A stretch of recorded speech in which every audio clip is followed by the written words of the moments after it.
நீங்க உலகத்துல எல்லாமே கலாட்டா நடந்தா ரவுடி பேர் இருந்தா நீங்க போலீஸ்ல கம்ப்ளைண்ட் கொடுப்பீங்க. போலீஸ் ரவுடியை அடிச்சு பிடிச்சு கொண்டு போகும்ல.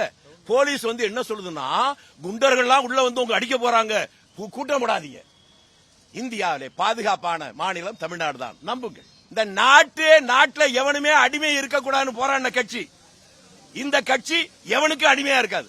தமிழ்நாட்டில் மனுநீதி சோழன் ஆட்சி நடக்குன்னு யார் சொன்னா? பொதுவெளியில சொன்னாரா இல்ல ரூமுக்குள்ள சொன்னாரா?